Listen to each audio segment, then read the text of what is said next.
All right, we're going to start with a video, and I want to thank Bill and Laura and a few others that are going to pop up on the PowerPoint slide presentation, and not to mention the voice of Bill that's out there right now on this movie on the role of the Skywarn spotter. And with that,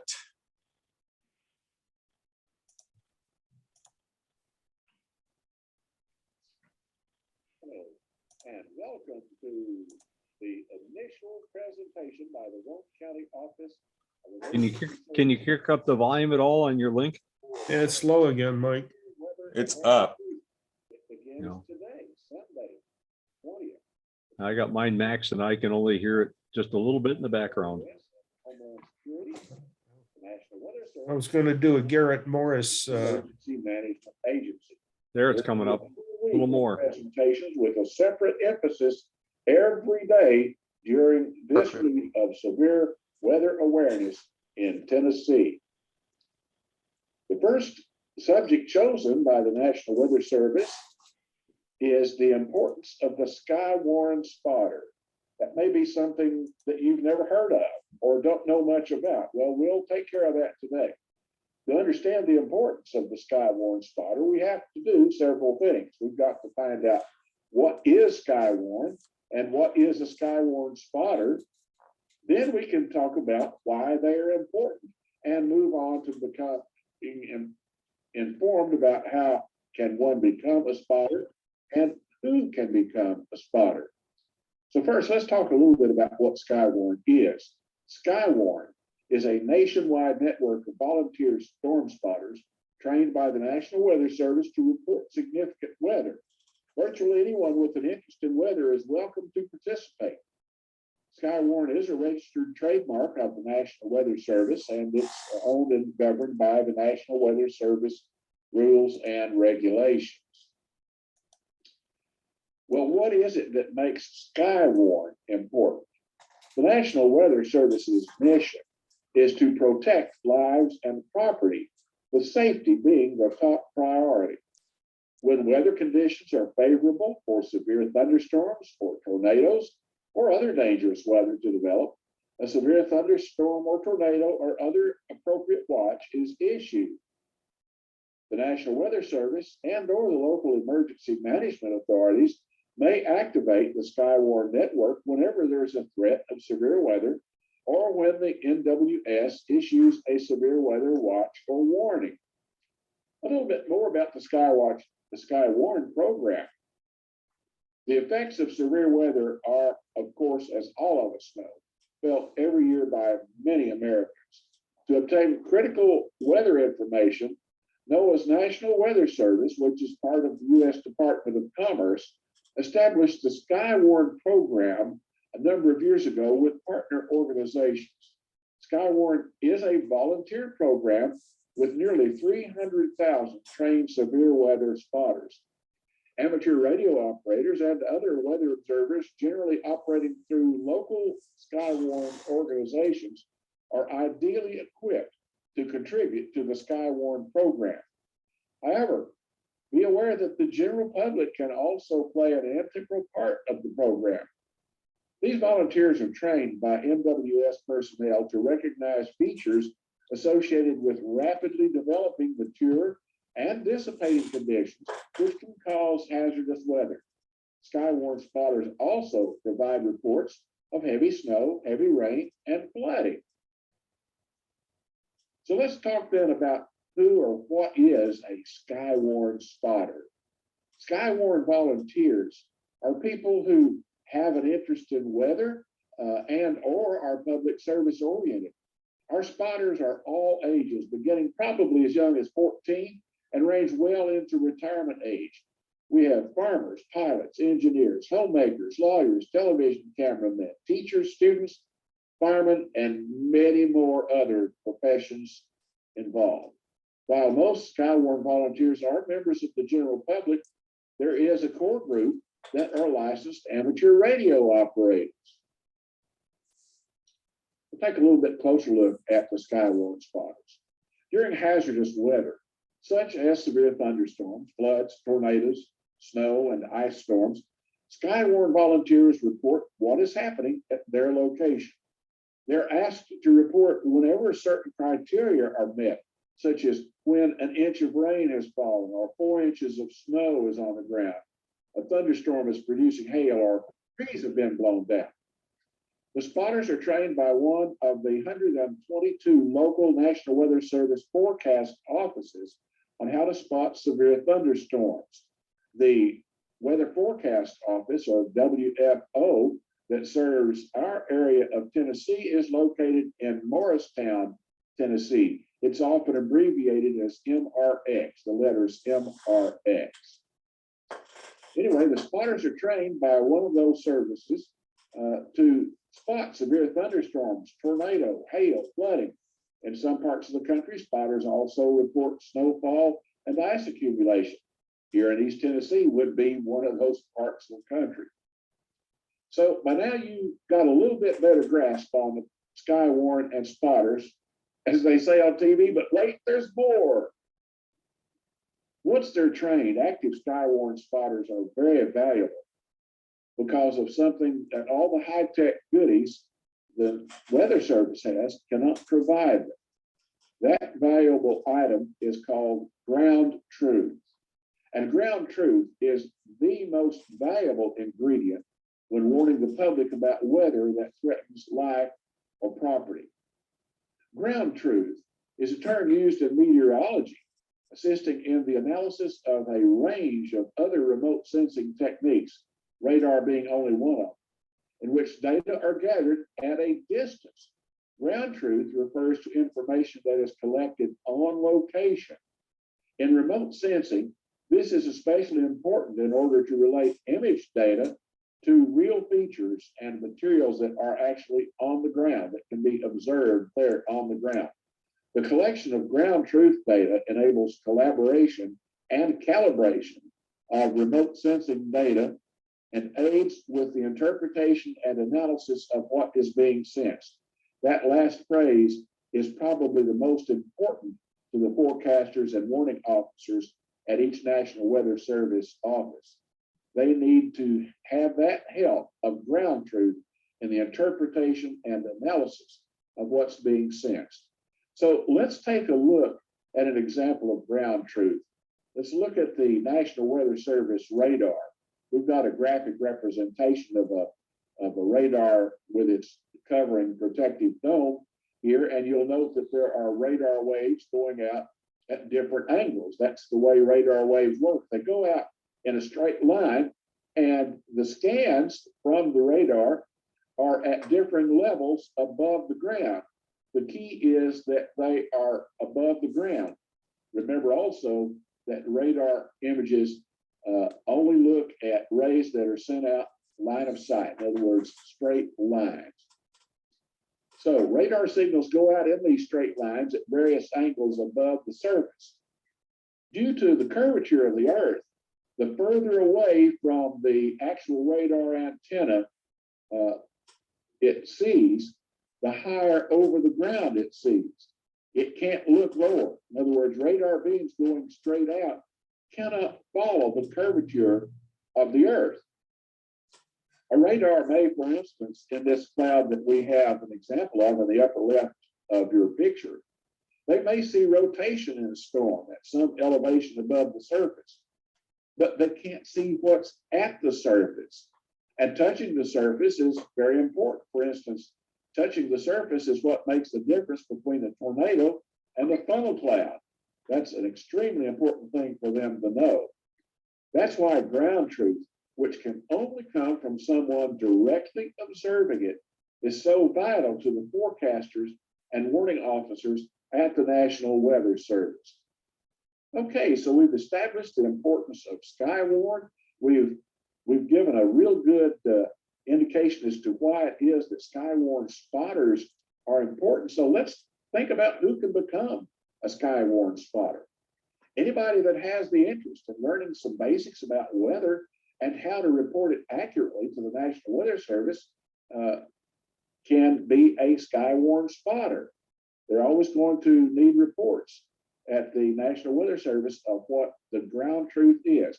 There are no real age requirements, but one would have to be old enough to grasp the basic content of the training, the science involved, and the use of the various methods to notify the Weather Service of their observation. Now, one thing let's be clear about, Skywarn spotters are not storm chasers, period. They want no part of storm chasers. The main emphasis is on spotter safety. If you want to go chase storms, go elsewhere. The Skywarn spotter program is not for you. If you are interested in becoming a Skywarn spotter, what can you do? The National Weather Service normally provides in-person classes, but the way things are currently, they cannot do that. But there are two ways that you can get the education free and submit it to them online. Once you pass the required test, you'll be sent your Skywarn spotter certificate and a card by way of email. One source of gaining the Skywarn education and qualifications is found on this METED site, www.meted.ucar.edu.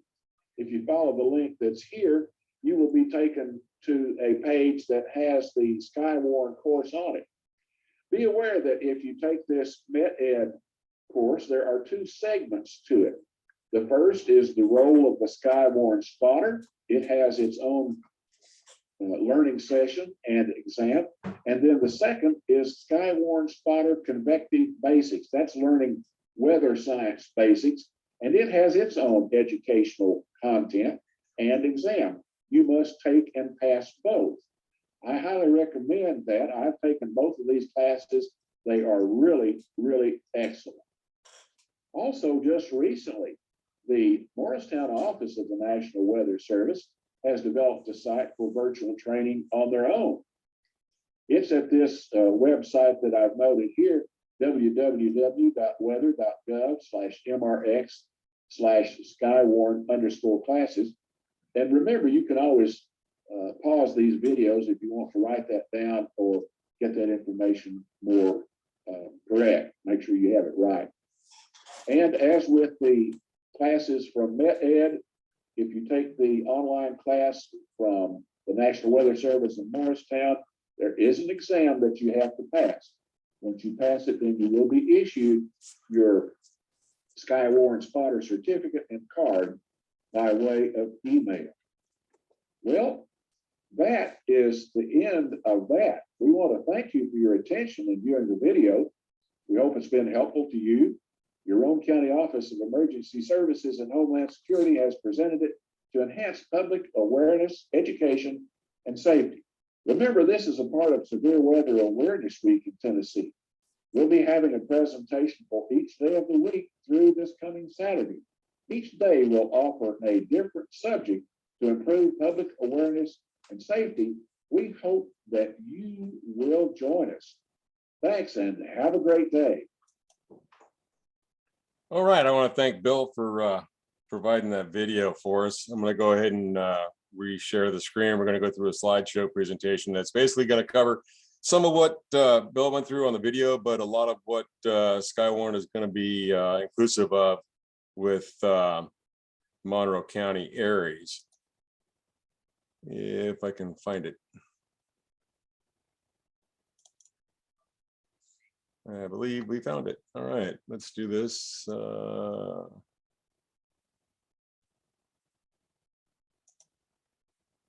right, everybody's got a copy on that? Looks good. Yes, sir.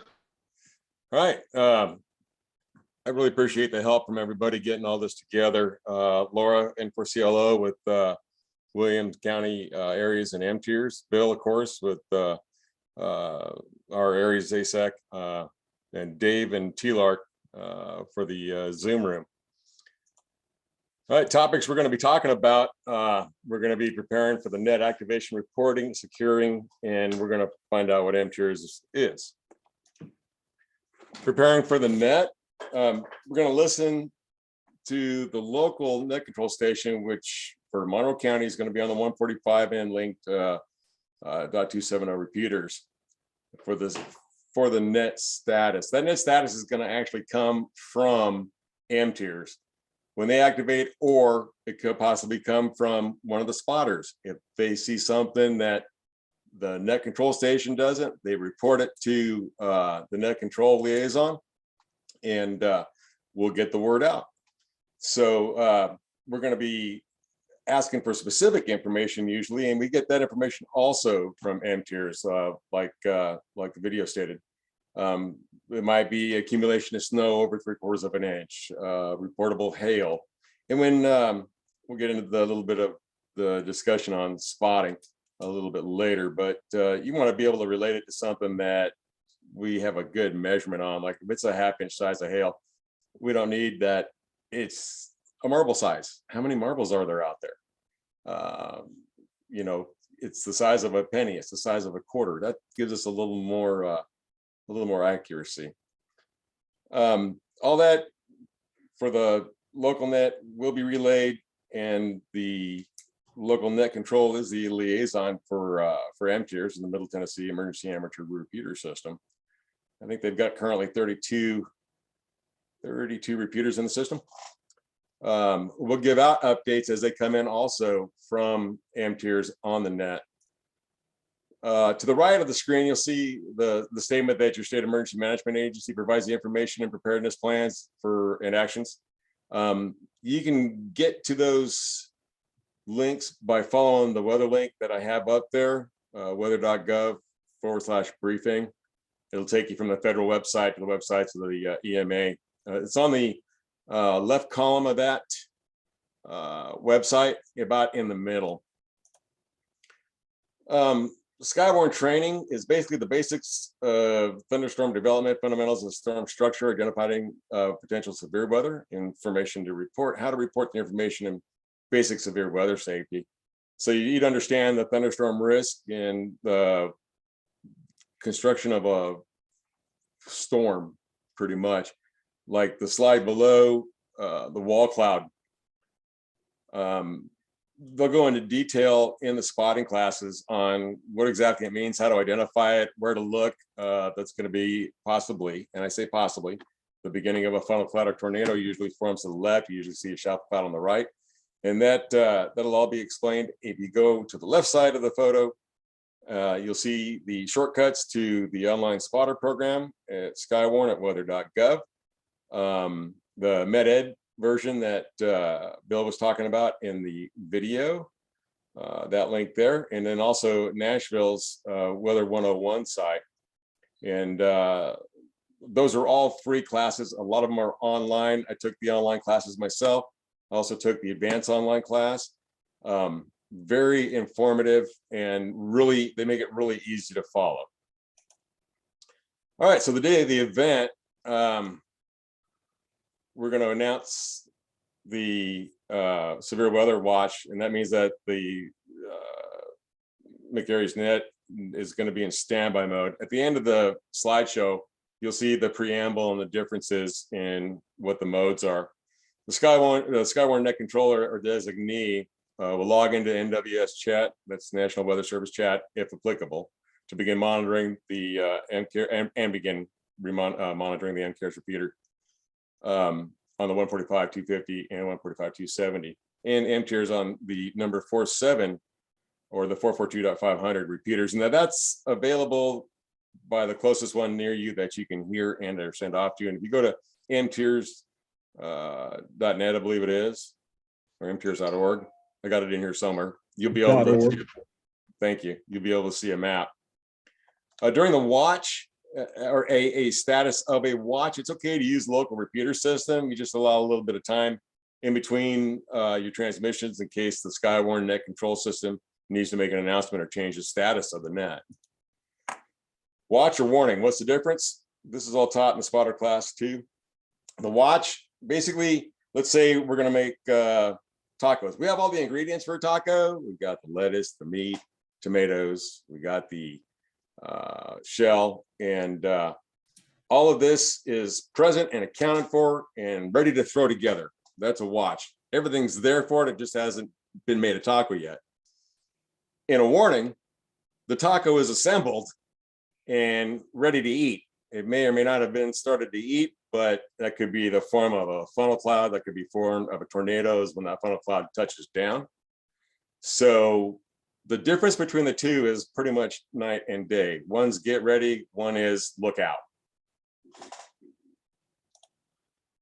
NWS Chat, it's a proprietary instant messaging system, and you have to have a subscription and be approved to go ahead and get in on that. And it's limited to emergency management, community emergency coordinators, Skywarn net control operators, ARES races, and electronic media or TV and commercial radio. All right, on the activation, it's precipitated by a severe weather warning or alert, and it'll be a directed net. All traffic will go through the net control operator. Traffic's limited to severe weather and weather-related damage or items like a tree down on a highway from wind. There'll be no routine check-ins. You just check in as you are spotting, and we don't need a spotter number if you are, just that it's information from a trained spotter. We don't deploy mobile spotters. We don't want anybody out there chasing any kind of storm. We don't want the information from that. We don't want you putting yourself in harm's way. If you do find people wanting to just rag you in the middle of the net, be kind to them and let them know, hey, we've got a Skywarn net going on, and we'd ask that you go ahead and change frequencies. Reporting criteria will be given by net control and repeated throughout the net. So if I'm told as the liaison and net control that MTRS is wanting reports of accumulating snow, then I will relay that on the net and ask that only reports of accumulated snow be given. Net control frequencies again are 145.250 with the 100 tone, and the 145.270 with a 123.7 tone. Here at the QTH, I do use the number 47 repeater. And the reporting criteria. Okay, here we get more into spotter information again. There's a tornado. It's in contact with a cloud band and ground. It has to be visible dust, whirl, or airborne debris to identify that it is in fact a tornado. A funnel cloud would be no ground contact, but there could be dust or debris in the air. Rotating wall clouds, that's by shape, very definable. Flooding, and flooding means anything over 1/4 of an inch or less over a roadway. That's enough to go ahead and create an issue of an emergency nature and life-threatening. Hail equivalent to greater than 1/2 inch. Like I said earlier, use coins, not marbles, for your reference. Winds greater than 50 miles an hour. I think MTRS wants a little over that. I've had trees fall here on the property at 30 measured with my weather station, or whatever the specifically asked for by net control or MTRS, and it'll all be related down on the net. Trees or power lines down, or other information requested by the National Weather Service. All right, here we go. Be safe when you're reporting. Can you report the event safely? Don't be in the middle of a flood zone trying to make a mobile report. We don't need that. We need you safe. We can replace you. Everything else, we can replace everything else. We can't replace you. Be specific too. Include the big three, which we'll go into in the next slide a bit. What, where, and when. There's a shortcut for spotter training there too, from Morristown. Be specific. What? Describe the weather event or damage. Report what you actually see. Don't try to interpret it yourself. Not what you think. If something doesn't look right, yeah, okay, report it. It probably isn't, and somebody probably needs to know. That's what part of the job of the liaison to MTRS is to identify what needs to be and what doesn't need to be reported, so as not to clog up the repeater system. Don't qualify what you think the event is. We're not here to say what we think. We're here to say we're a spotter. We're here to say what we see. Where? The location where the event's occurring, or where the damage is located. Give proximity to the nearest city, cross streets, and intersections. The more exact you can get, the better off everybody is. If you're mobile, give mile markers and directions. In low or poor audio conditions, spelling or phonetics is always the way to go. When was it now? 20 minutes ago, an hour? If relaying a report, give the event time, not the current time. We don't want reports, and MTERS doesn't want reports from police scanners, fire scanners, broadcast media, no electronic media, TV, commercial radio, or scanner reports. That's information they already have, and they get their information from the National Weather Service, which our information goes directly into and is also distributed electronically. Okay, when you're giving your report, speak slowly. Give time in between the specifics to be asked a question. Can you repeat your transmission? Or was that a weather related event, or was that a motor vehicle incident? All right, when we secure the net, we're going to announce that the net is closed, and it's actually, oops, let's back up there. We're going to secure the net. Let me move this out of my way. There we go. The net's closed when the severe weather has exited the area and the threat is ended, and there are no additional reports. However, NCS will stay on for a while to monitor in case there is late reports, and there usually is.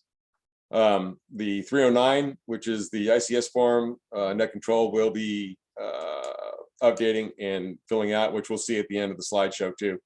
Will be actually completed, checked, and then it's wrapped up and sent over to the EC for the area. And then from the EC, it goes to the EMA. Okay, what's MTERS? It's a dedicated set of repeaters on UHF only. And it's a liaison net during severe weather to the National Weather Service. This is that the individual storm spotters continue to use their local frequencies and report weather conditions to their organization. When an organization receives a report of any kind of criteria that is met, that the NCS or liaison thinks it would be of importance, they'll go ahead and give the relay to the report to MTERS, which will send it on to National Weather. Amateur radio operators at the National Weather Service also give warnings, weather summaries, and radio information to the liaisons, who in turn, we will pass out information on to local spotter network. So we're all being informed, and it's a two-way street. Spotters and citizens are encouraged to monitor the frequencies, but limit the traffic on the network. Just report severe weather to your local spotter groups instead of using the frequencies, so that we're not clogging up the system. Here is it's mters.org. This is what you'll find on the website, which is the repeater numbers and frequencies. Now, on Monday nights at 9 o'clock our time, MTERS does a practice net, and they ask for any and all amateurs to check in. When they do, they ask you to, they first call the counties in alphabetical order. So you'll wait for your county to be called, then you'll go ahead and speak up. You will call your county twice, your call, your name, and the repeater that you are using. When I call in, I'm in Monroe, right down here. I'm usually on the 47. It's the best one that I can hit from the house. It's not really alphabetical, it's more geographical, isn't it? It's alphabetical in our quadrant. So East Tennessee is called alphabetically by county. Then Middle Tennessee is called alphabetically by county. And then West Tennessee is called by alphabetically county. Each grand division is called alphabetically. Thank you. Appreciate So that, is Bill. that color coded by division right there? No, that has to do with some information about the repeaters as to some of the electronics and some of the ways they're set up. Appreciate that, Bill. Thank you. All right, the MTERS status tones. A lot of people I found that will go on to MTERS and ask, well, what's the status of MTERS right now? Are you active? Are you in net mode? Are we working severe weather? You'll hear the boop or the Morse from the repeaters, and the tones are different. And this is what it's actually saying. You hear a boop out there after it tones, and that boop is exactly what it means. It's normal operating mode, talk away, but listen for announcements. You hear a dot-dit, Morse code for N, the net mode, listen before you push to talk. You go to dit dot dot, Morse for weather, or W, severe weather mode. It's closed to traffic unless one is a county liaison or has weather-related traffic. K4OHX is net control. Who reports to MTIRs? During an activation, MTIRs for reports from the liaisons, the local Skywarn. This enables minimal traffic on MTIRs and relevant information to be passed.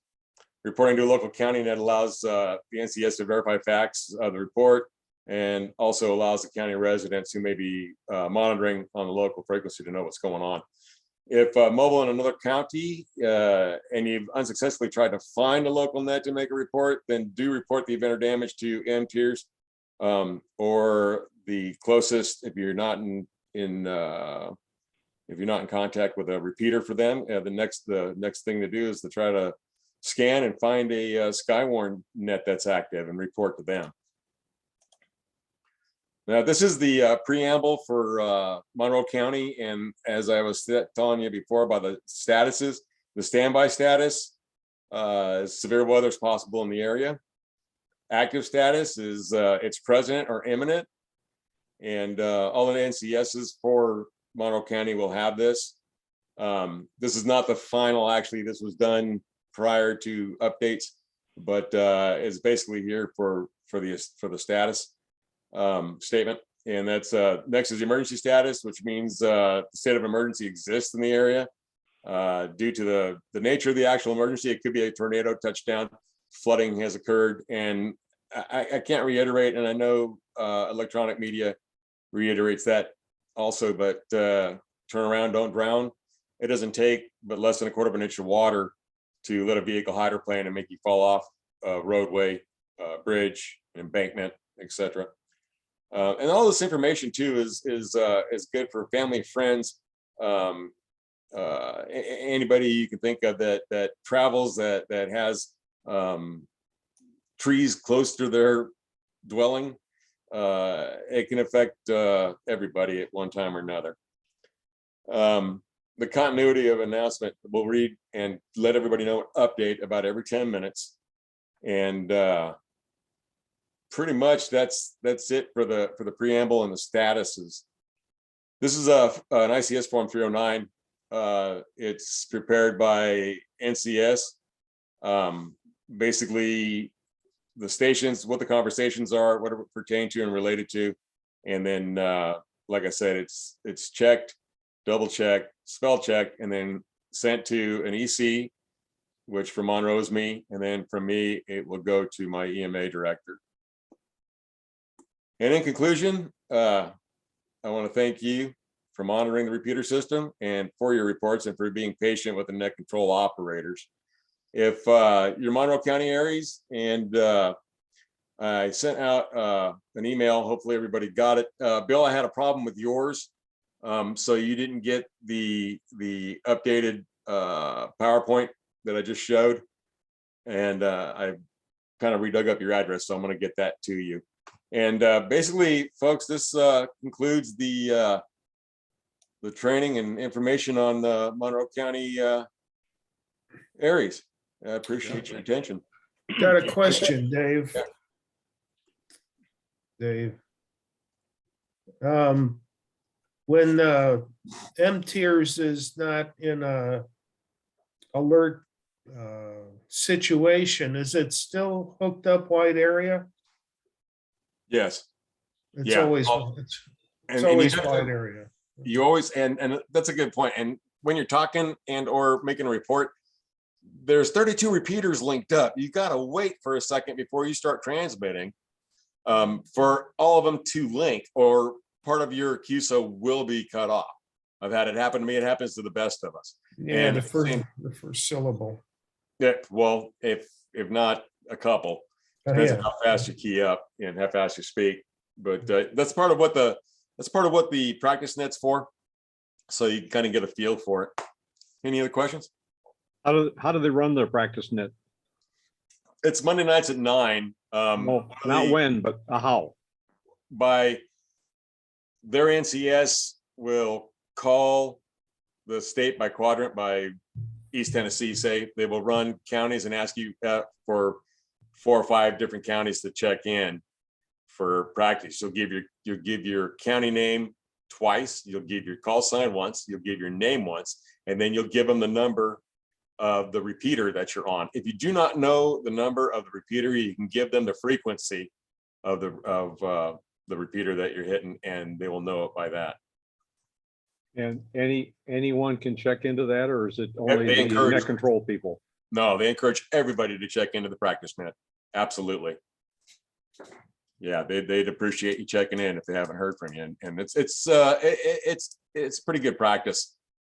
Gets me more comfortable. It gets you to know the net control stations and whatnot. Well, The I good thing do is they like call that they, East Tennessee first. I'm sorry, David, go ahead. I apologize. Yeah, the good thing is they call East Tennessee first, and then they move on to Middle and then West Tennessee, and then neighboring or surrounding states. So when it starts at 9 o'clock, they do start on East Tennessee. So it does last over an hour. So, but it's good to see what repeaters are available and what you can get into during an emergency. That is correct. And the reason why it starts at 9 for us is because they start their net at 8 in their central time. So that's why it falls at 9 on us. no, I'd like to, they used to group us with Knoxville, and that was a tough one to get in. I'm glad they separated Knoxville onto its own. Yeah, because there was a lot of folks check. I mean, at one point, Knox County. yeah, Knox County. I've heard 11 or 12 check-ins just from Knox by itself. Right. So it's good. And usually we represent pretty good. There's usually somebody from Loudon, somebody from Monroe. And of course, I'm happy to hear all that. And then Yeah. not to mention the emails I get or the texts I get to remind me. I have them all on my calendar, but sometimes we're busy doing something else and get the reminder on my calendar. Net night for me on Monday is pretty hectic. There's a lot of nets out there. Yeah, there's not enough of you.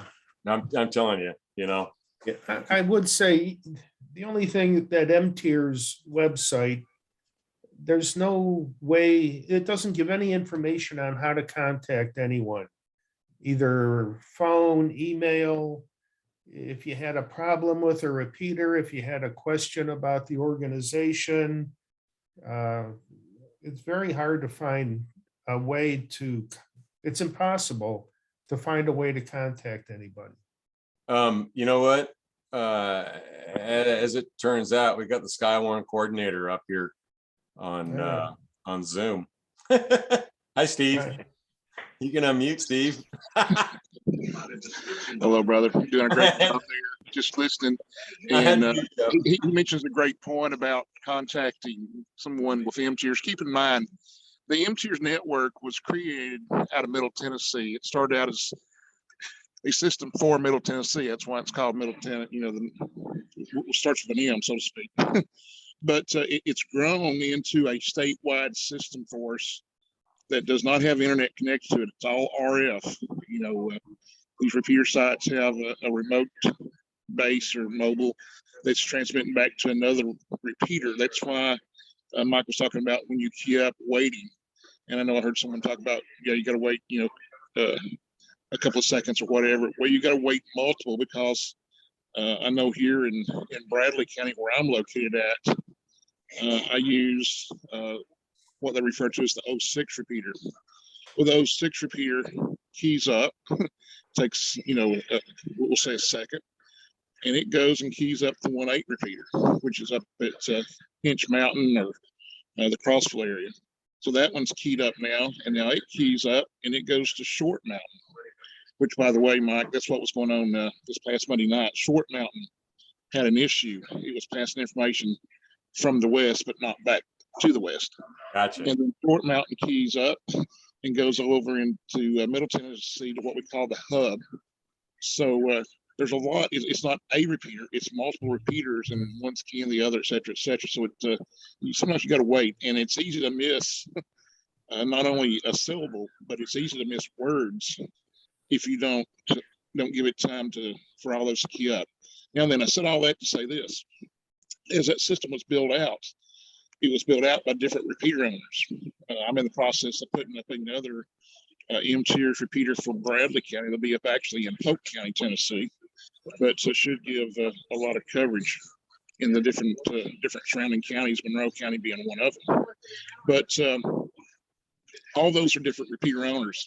So it depends on which repeater we're having problems with is who we contact.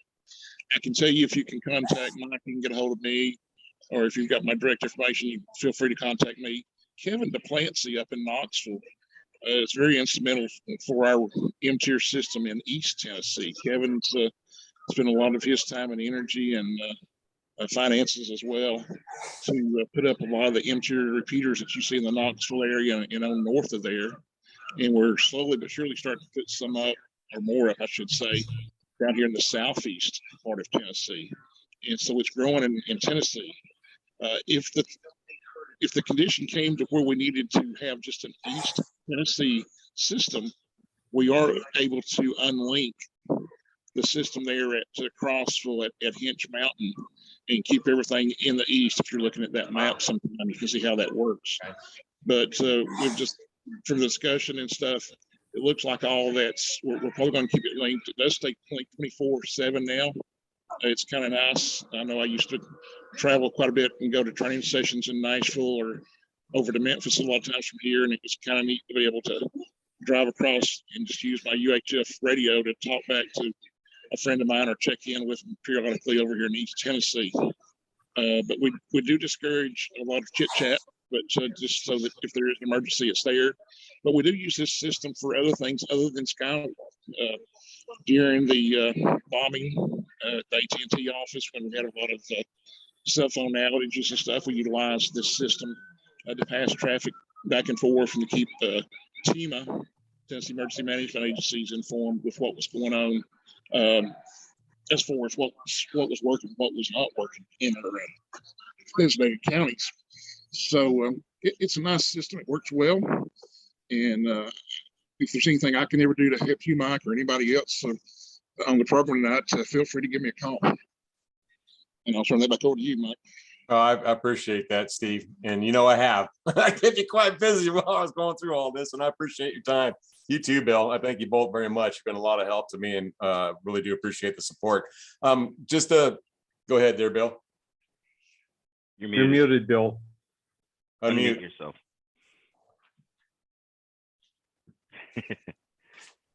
Still muted. There you go. That's interesting that my space bar stopped working as a push to talk. Usually on Zoom, space bars will work as a push to talk when you're muted. Hey, Bill, on that comment quickly, and do you have more than one screen? No, just one. Oh, okay. Because I found other people say if their cursor's on the other screen, it doesn't work. So no, it's over here. But anyway, with regard to finding out all you need to know about M-Tiers, they have recently developed a IO group to which you are cordially invited. Send an email to K2SMA, Kilo 2, Sierra Mike Alpha at ARRL.net. His name is Stephen. He manages net controls and with Laura and does their website and stuff. He's just recently taken that over. Send an email to K2SMA at ARRL.net. Say, I would like to be invited to the M-Tiers Group's IO. And he will send you back an invitation, and you'll be in, and you'll find all the documentation that you can stand to eat about who is in M-Tiers, who the technical people are, how to get a hold of Kevin, how to get a hold of the technical director, how to get a hold of the net director, who they are, and what they ate for breakfast. So that will get you that information about M-Tiers. And most of the time, particularly if Steve is net control, most of the time he'll announce that on on the actual MTIERS net as well. One other piece of information, Mike, and I'll leave because I've got to go to another Zoom meeting on HSEEP exercises. And that is the mention of NWS chat. It's going to be, I've had long, involved, strenuous come to Jesus meetings with folks at MRX about that. And all I can say is don't hold your breath. However, and this is what I have finally put out to all of my hams in Roane County. And then there are two ways that are completely free that don't cost you anything, where you can monitor any NWS chat you want to monitor.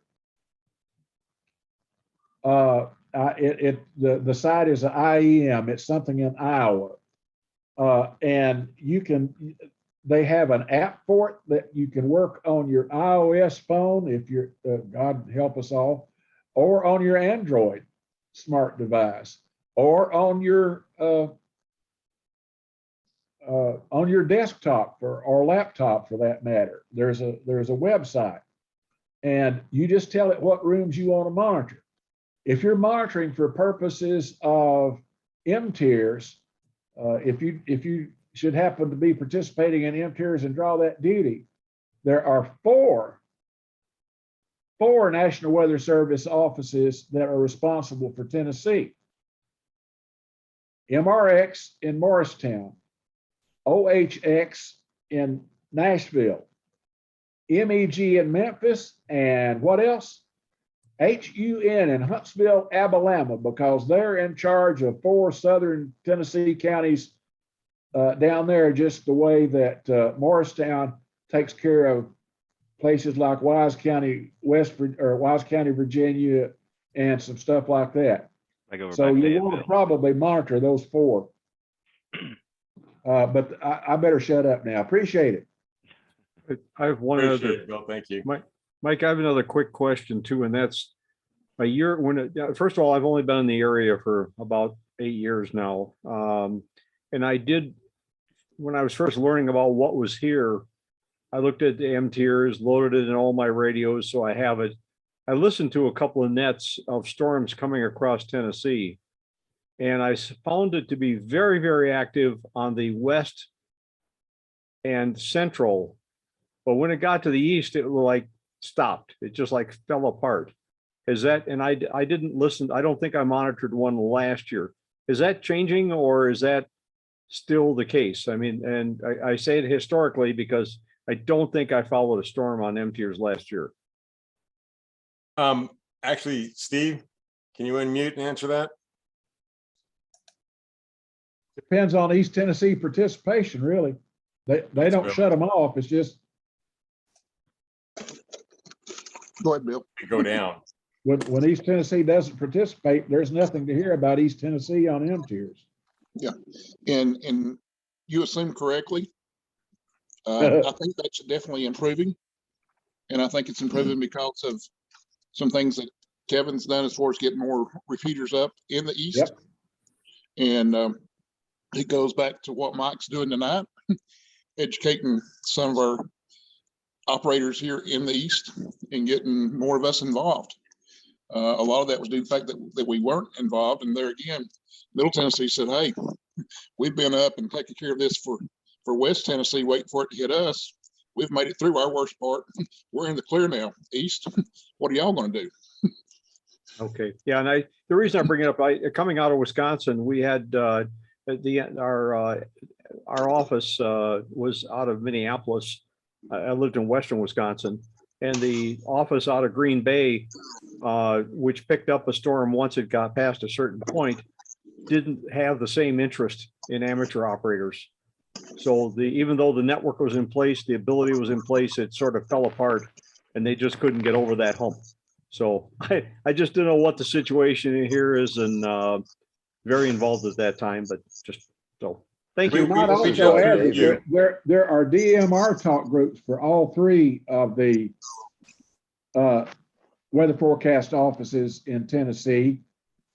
Two of them, anyway, I'll put it this way, the West Tennessee one is used very extensively, but there are DMR talk groups available if traffic needs to be put there for Okay. each weather forecast office in East Tennessee. Okay. Go Didn't know ahead, that. Mike. Thank you, Bill. Unmute. You had a question there, Mike? MJF. No, what I was gonna say is, You're muted.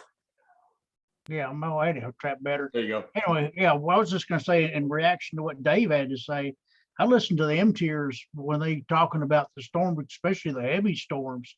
I mean, I'm listening to the traffic as it's coming from, as the storm moves from west to east. Yeah, I may not say anything. Mainly the reason I may not say anything is because the weather has either significantly died down during that time. By the time it gets close enough to us, of course, if the weather, if it's raining hard, we got hail or tree damage or whatever, I'll check in. But I think you'll find that a lot of people around here are just watching, just probably like myself, watching the storms come by, and as they dissipate, I guess you'd say, they figure why say anything. Okay. You did. My only comment, normally a net control would bring it up.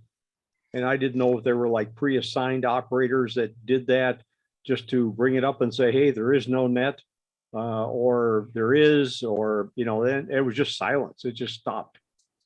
Well, we'll make the Comment, announcement for the local Skywarn net. And then if you listen to the tones for M tiers, that'll let you know automatically what status M tiers is in. And then you'll also hear reports, like Steve said, the difference, there's 4 different main heads that report the weather. You have to listen to M tiers because they'll report counties in Alabama, and you're like, wait a minute, where was that? And so hearing our Skywarn net compared to what M tiers is talking about is going to be 2 different things. Now, Monroe County hasn't seen M tiers in a couple of years. I mean, Skywarn net in a couple of years. I have personally been a liaison for M tiers before I was an EC. Nobody else was reporting from Monroe County. Once I became EC, I kind of dug into it. I kind of used Bill's knowledge. I used Steve's knowledge, and then did some research myself to kind of put all this together. And I am so in belief that every county needs a Skywarn net. And if there was anything that I can do for all the other counties to help out, don't hesitate to ask me. Any other questions? Mike, let me share a little history there too. Like Please. you mentioned, the 4 weather bureaus there operate somewhat independent, needless to say, and they tend to at times operate different. There's their minimum standards, and then some of them will put higher standards than others. But Morristown, MRX, for years, and this is before COVID, we had always had someone in the Morristown area that would go to Morristown, to the Weather Bureau there, and fire up the radios there. And they would switch and monitor different frequencies to talk to different counties to get reports as far as what was going on, trying to spread the information and get information back, which is real time consuming. Weather conditions would play havoc. I know down here in the southeast, for Morristown to talk to us down here in this area was always a challenge. And I don't know how many of you know, but over in Carolinas there, Clay County and Cherokee are also part of Morristown's area. And it was hard for them to talk to them as well, especially going through a repeater that they both could get into.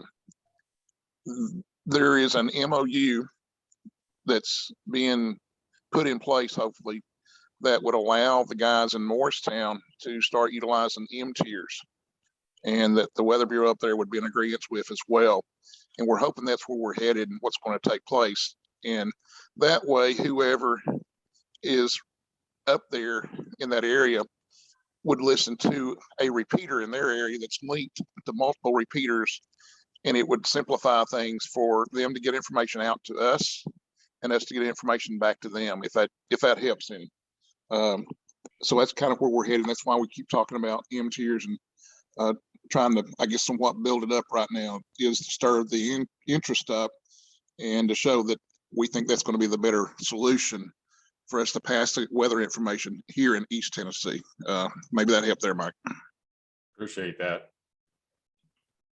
One possible thing too, and to piggyback off of what Steve was saying, you know, the M tiers net, whenever there is an M tiers net, just as you noted in your slideshow, Mike, which I thought was great, that the net control is whatever, W4OHX. That person's not at OHX. Depending on who's net control, that person is in Franklin or Murfreesboro or Lebanon. They're using the Repeater system. they're using the OHX call sign, indicating that they are Yes, they are. representing them in the net. And the people over at Memphis, the W4MEG, the Memphis people do the Yep, you muted yourself, Bill. Unmute, Bill. Unmute. There you go. I don't know why that thing drops out. I'll stop doing it with my push to talk. Although the guys out at Memphis do use DMR quite heavily. And what I imagine could and should also be part of the MOU with M tiers and MRX is that there would be somebody designated to use MRX's call sign, which I believe is WX4MRX.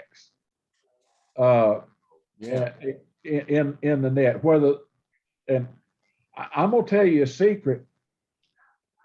Although they're talking about beginning to allow people to come back in to MRX physically for tours and things like that.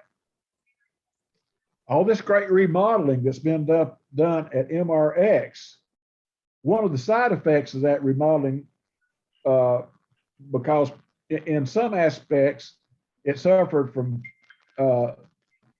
the 7 P's: proper prior planning prevents piss poor performance. The fact of the matter is that where they would have ham radio operators in MRX is not adequately dissociated acoustically from where the radar operators and all those other operators have to be. And I'll phrase it as politely as I can by saying that the radar and weather forecast operators at MRX are not looking forward to having hams starting come back in and operating a ham station at MRX. I don't wish it was that way. I wish it was another way, but you know, we got to play the cards that are dealt to us. Right. And that to me is another reason why somebody ought to be able to say this is WX4MRX and not be there in the station. There are several of them that are hams, but at this point in time, the people that have to work in MRX because of their own environment, not because they're being mean, because of their own environment due to less than optimal planning on the part of their bosses, Right, right. They're not looking forward to having hams descend on the weather station at Morristown to sit in there and start operating a multi-band, radio ham station. I think I phrased that as nicely as I could. You did well. Thank you.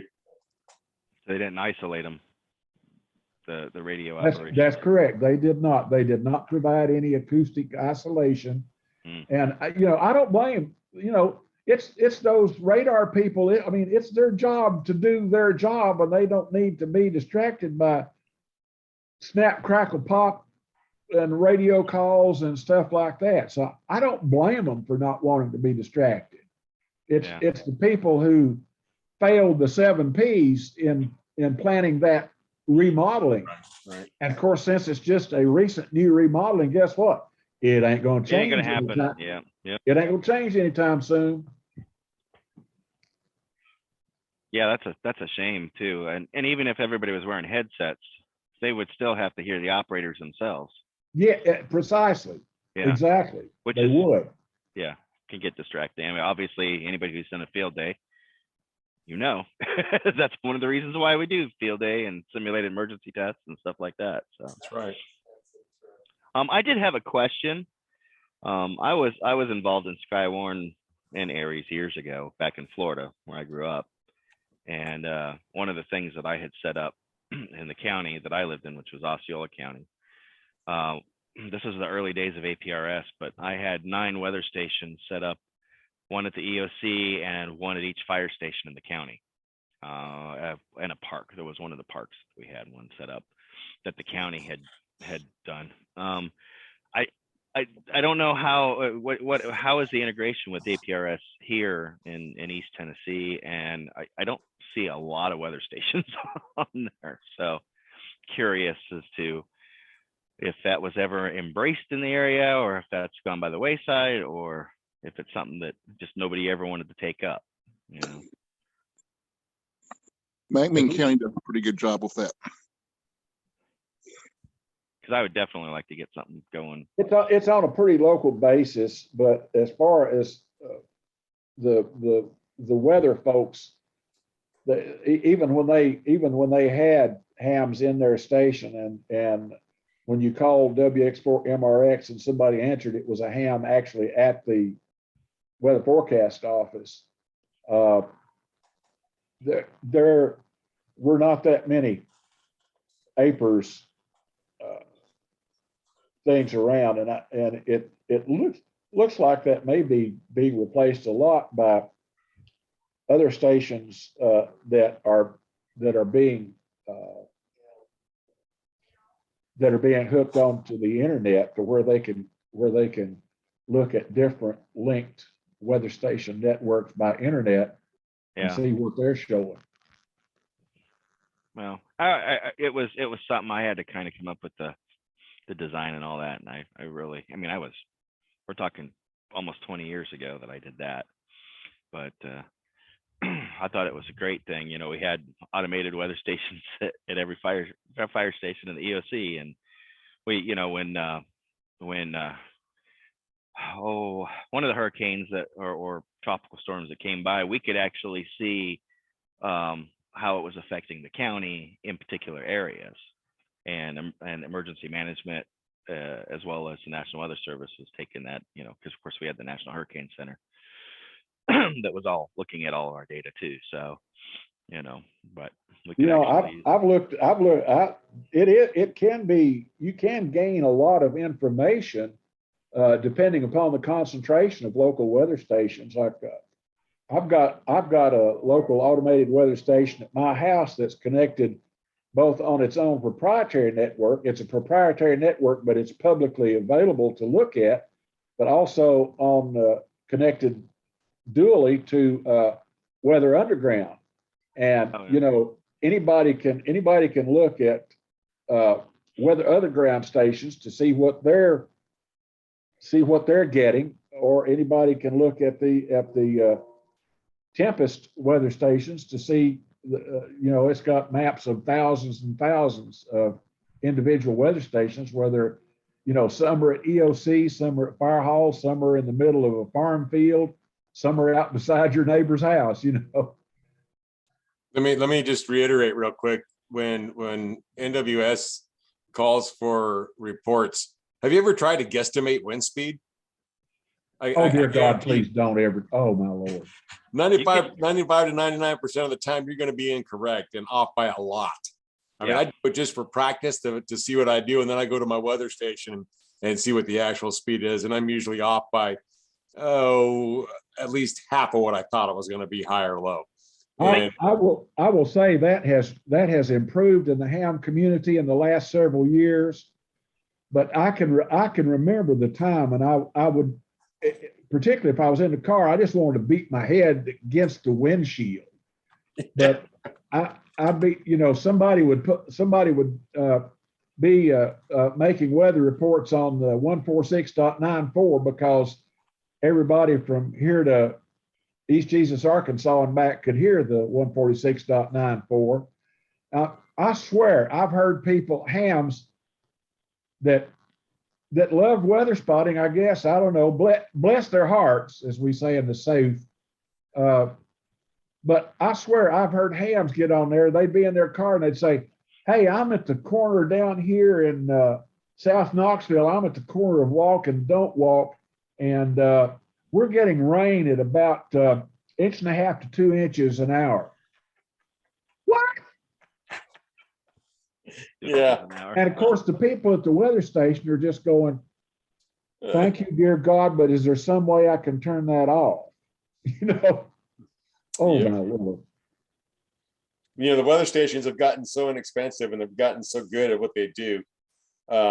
Yeah, you can't beat it, Davis. I mean, I'm all for it, but they're a little out of my league. But even some of the other stations have thought about putting bird spikes on the rain gauge to keep the birds from messing them up and having to clean it every other week.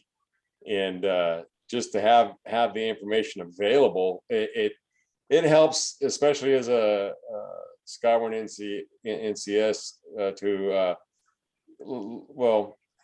to weed out the right from wrong and be able to give that good report to MTers. And it does make a difference. Like I said, I've known 15 mile an hour to 20 mile an hour winds that have knocked down trees that have crushed my corral fencing. And you looking at that, you think, oh my God, that's a 50 mile an hour wind. Not even close. Watching a rain gauge, yeah, you're always gonna be wrong. That's why the measurement is so important. There we go. Now, one of the things I know that some of us had they become really popular was back in Florida for measuring the wind speed was the little handheld anemometers. And just looking up quickly on Amazon, it looks like you can get one for anywhere from $16 to $30 or so. Might be something worthwhile as part of your kit, maybe. Yeah, maybe. I'm not wanting to stand out in the middle of a storm though to get an anemometer reading. That's why I like them every remote units. Well, yeah, but if you're Go ahead, put your lightning rod up, Mike. Comment. I got a couple comment, up there Wagner. actually. Hey, comment, Wagner. Go ahead, Dave. Comment. Yeah, one thing Mike mentioned in part of his presentation, that we are storm spotters, not storm chasers. Yes, right. that's right. The first and foremost way to get yourself into a heap of world of hurt. And I don't want to take a report from a storm chaser. I don't want it. I don't want anybody putting themselves in harm's way to go ahead and give a report. If the Weather Service thinks they're talking to a storm chaser, they'll cut them off. They won't talk to them anymore. Which I would do the same thing. Yeah, exactly. Yeah, me too. Good point, Dave. Thank you. Any other questions, concerns, comments? I mean, well, we got the ASAC and the District 3 coordinator on here. Now's the time to ask. Not to put you on the spot, but I'm also the District 4 Skywarn coordinator. all right. Nice. Another one to put on the bottom of the address page to you. Thanks, Bill. Yeah, just make sure give me pictures and stuff. I'll put them up on our website. There we go.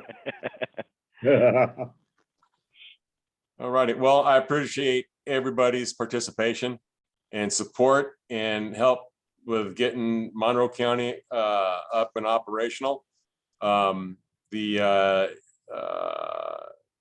EMA's coming around. I got an email back from him, and he was very appreciative that we were putting this on and actually doing a Skywarn net in Monroe County now.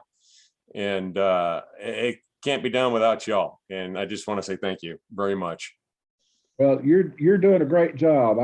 Everybody in Monroe County is really what you call stepping up to the plate. It's all coming out great.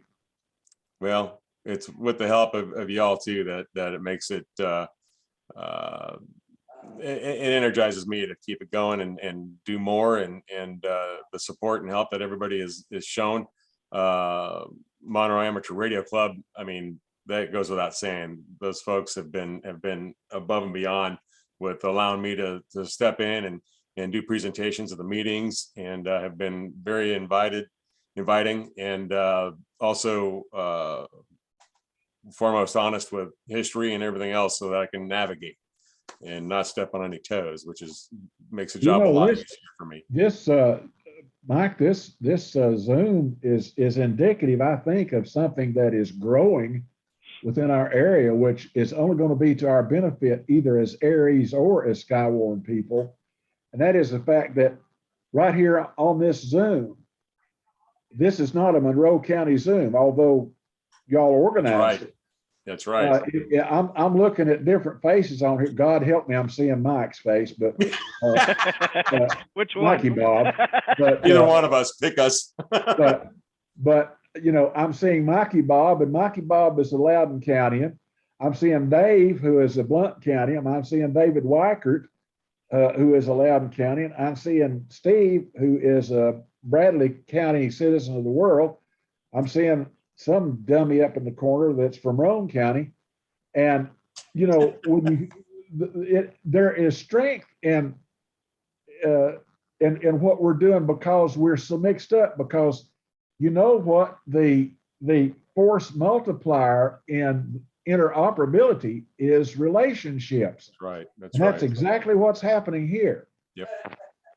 You betcha. And as Mike Foley was stating earlier, even though there might not be a net called in East Tennessee, just monitoring the traffic coming from the west, I do the same thing that he does.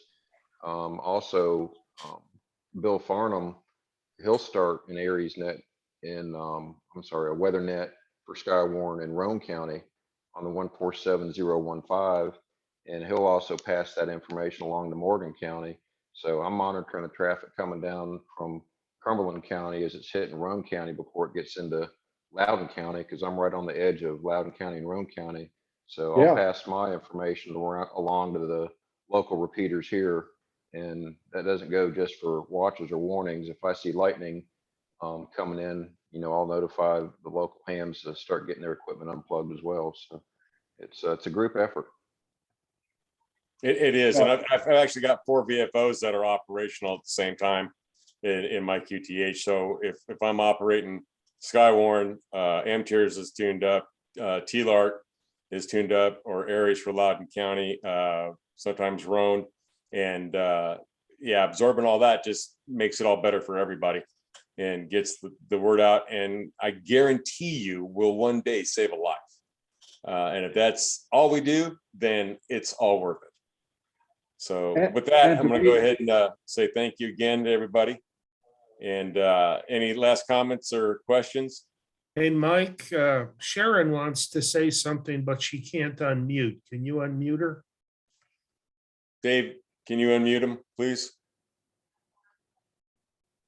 And on ESK, copy. It has to be unmuted by the user. Zoom stopped the ability of host from forcing an unmute. I'm so glad. In order to unmute, press the space bar. Yeah, press your space bar. Press the There you space go. bar You're and hold unmuted. it. There you go. You got Hold it. it down. There you go. I'm so glad to see you guys. Thanks.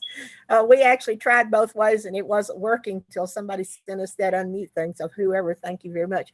Did want to mention, just remind you, or for, I guess, discussion or just FYI, that because 2.5 and 2.7 are linked, we would be covering not only Monroe County, but Burke County as County. well, in the Yeah. area that, Wow. pretty big footprint. So, we need to make sure that we're inclusive, I guess. You betcha. Absolutely. That's a really good point, Sharon. Thank you. Mhm. And also because we are linked, there's that delay we were talking about earlier. That's right. There is not quite as bad as having 32 repeaters on one network, but there is a minor delay with the 2.7 and 2.5. Now, if we could just get them to permanently fix the noise. the RFI that we're getting. You know, on the I was talking to, 2.5. well, I'll go into that later. Anyways, Yeah. any more questions or comments from the gallery? I want to thank y'all for coming. Yeah, I appreciate everybody coming, especially Bill and Steve and You all betcha. the other fellows. Yeah, those. I hope to work with you. Buddy. Oh, you will.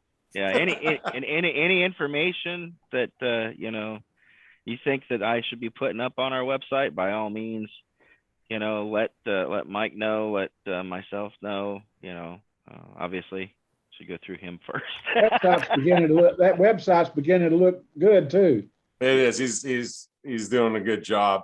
Hey, Bill, can you do me a favor and give us I think it was Steve's email. For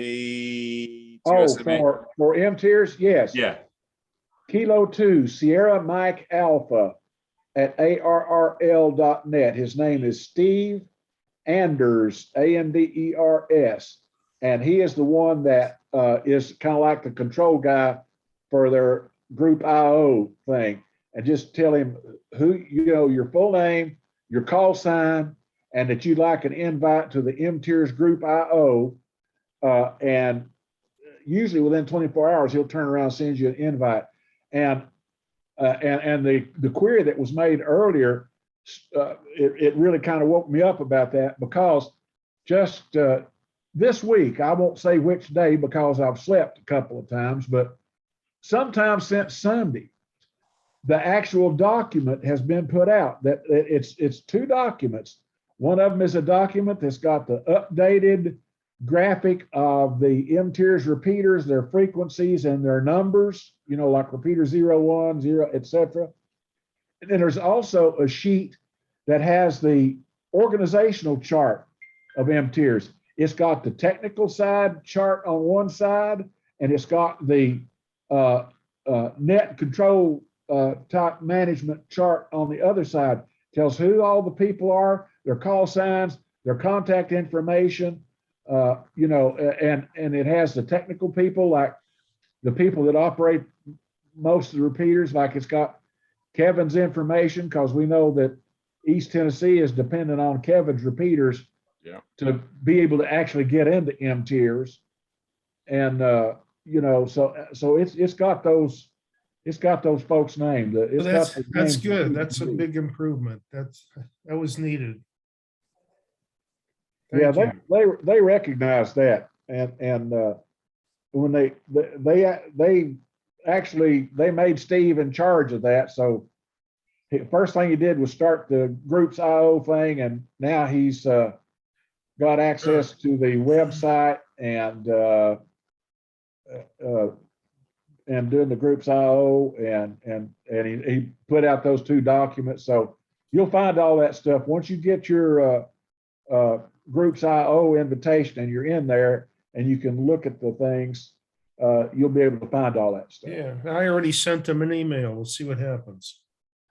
Yeah, Thanks. he's good about that. Steve's a heck of a good guy. He's really on top of stuff. That's good. Well, I also remind everybody, I am streaming right now, and I will pull down a copy, probably put it on YouTube as well. I'm streaming on my Twitch channel, but I can, once it finishes processing after I close my stream, I'll be able to download it and then maybe even put it up directly on the website, but I'll probably put it on YouTube so it can be. We'll send it to CNN. They'll publish it. Oh, a Twitch man. All right. I There you don't go. know. I Let don't me- run let me- across that many Twitch folks, but good for you. Yeah, no, I Maybe- do Twitch and YouTube and stuff, but YouTube has gotten so Yes. yeah, without Yes. going too far into it. Assholey, yeah. So Yes. Steve, They Steve and have. Bill, I'd like to thank you guys for taking the time out to help out Monroe. Dave, ESK, I'd like to thank you for use of the Zoom room. Appreciate that very much. And everyone else that participated and has signed in, appreciate y'all. Stay And safe. I have a Zoom room too, if there's ever Oh, good. That's good to know. if there's ever a coordination Okay. issue and I'm available, which is most of the time, I'll be glad to help host a Zoom as well. Wonderful. I appreciate that. Thank you. I think this is really good. I think we can go pretty far doing this stuff. I think Makes it I so like much more convenient, even, without COVID, but so much more convenient to be able to do something like this from the comfort of your own home. yeah, especially So- for training. My and God, you whatnot. don't have to get up and travel, No. gee. Yeah. And I got Well, plentiful snacks. When MTIR gets that private jet, they'll be able to fly us around. There we go. Yeah, good looking out, Brad. Wait, Okay. did the simulated emergency test already happen, or is that coming up, or what? When did they do that? I forgot. That was 2 weeks ago. Was it? Yeah. Yeah.